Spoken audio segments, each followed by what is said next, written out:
What if research showed that starting horses is one of the most stressful training times in their life? We know that transport, competition, and intense exercise can be stressful for horses. But what about the very beginning of their riding career?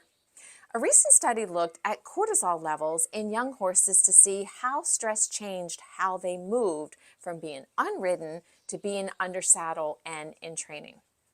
The researchers compared unridden horses to horses at different stages of training. What they found was really interesting. The unridden horses had significantly lower cortisol levels than the horses that were being ridden and trained. In fact, the highest stress levels were seen during the first year under saddle. After that, cortisol levels tended to decrease as training continued. So, what this suggests to me is that learning to carry a rider, understanding new cues, adapting to new expectations, and navigating an entirely new lifestyle is a significant challenge for many young horses. The researchers also found something else worth noting. Not all horses responded the same way. Some horses showed much higher stress levels than others, suggesting that individual horses may vary considerably in how they cope with the demands of training.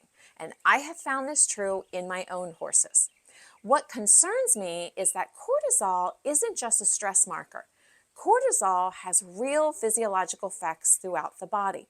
When elevated for prolonged periods, it can influence things like the immune function. It can alter metabolism. It can affect tissue repair, impact digestion, and contribute to changes in behavior and performance.